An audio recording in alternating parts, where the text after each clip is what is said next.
Bienvenue sur le podcast du site media24.fr, le média indépendant d'information sur l'économie, l'environnement et les sciences. Je suis la journaliste et animatrice.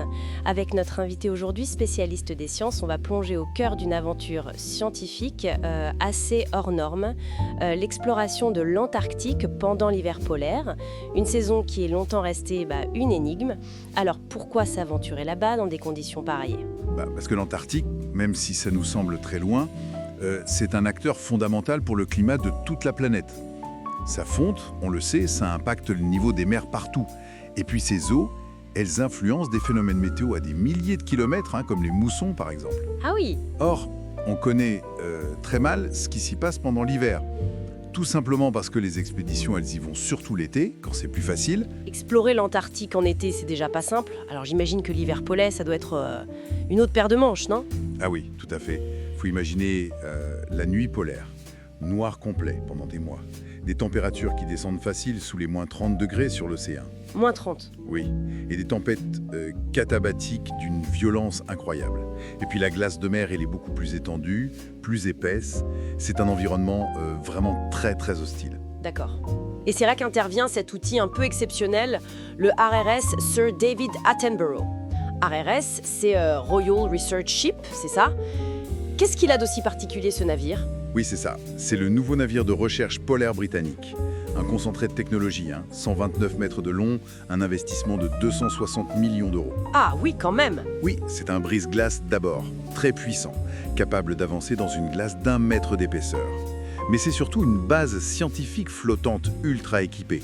Il y a des laboratoires à bord, il peut déployer des sondes autonomes, des robots sous-marins, il a un hélicoptère, il peut accueillir 60 scientifiques et fonctionner 60 jours sans aucun ravitaillement.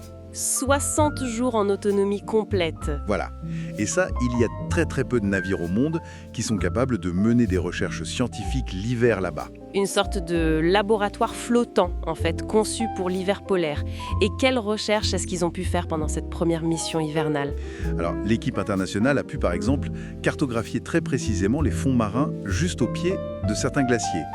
Ça, c'est important parce que connaître le relief sous l'eau, ça aide à comprendre comment le glacier bouge, comment il fond. Qui est un peu plus chaude, grignote la base des glaciers par en dessous. Ah d'accord, donc cette fonte par en dessous, celle qu'on ne voit pas avec les satellites, elle pourrait être un facteur important, peut-être même plus que la fonte en surface. C'est une des grandes questions, oui. C'est une fonte qui est difficile à mesurer, mais qui pourrait être déterminante. L'autre point important, c'était d'analyser comment la glace, en fondant, libère des nutriments dans l'océan, du fer par exemple. Ah oui.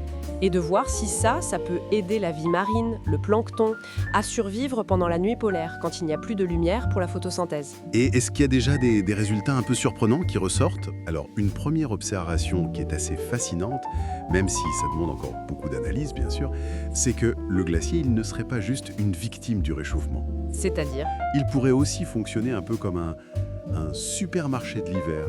En relâchant ses nutriments importants, il créerait des petites zones de vie, des oasis dans le noir.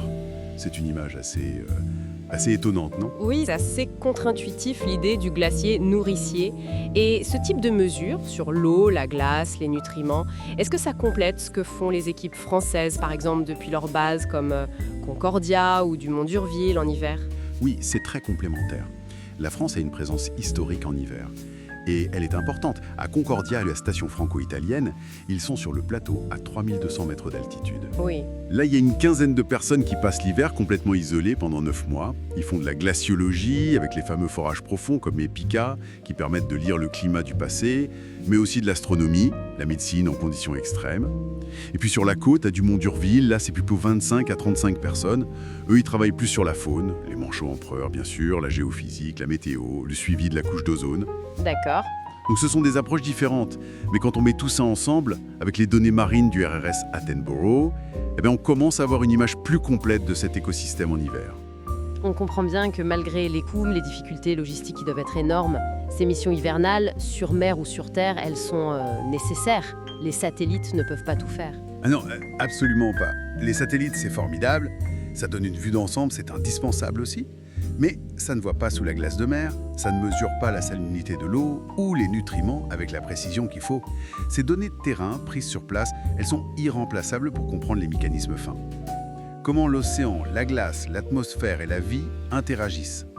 Et comprendre ce qui se passe pendant cette moitié de l'année qu'on connaît mal, c'est fondamental pour affiner nos modèles climatiques. En résumé, donc, l'Antarctique, en hiver, c'est un peu la dernière frontière scientifique. Son exploration, grâce à des outils comme le ARES Sir David Attenborough, est vraiment essentielle pour saisir le rôle de ce continent dans le climat global. Et les premières découvertes, comme cette histoire de fonte sous-marine ou de glaciers supermarchés, ça montre qu'il y a encore beaucoup de choses à comprendre. Tout à fait. La France participe activement à cet effort avec ses bases permanentes. L'Antarctique, même dans la nuit polaire, est beaucoup plus dynamique qu'on le pensait. Et ça soulève une question pour la suite.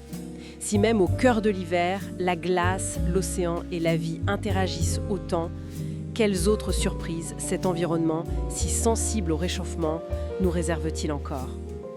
Merci pour votre écoute et retrouvez plus d'actualités sur media24.fr.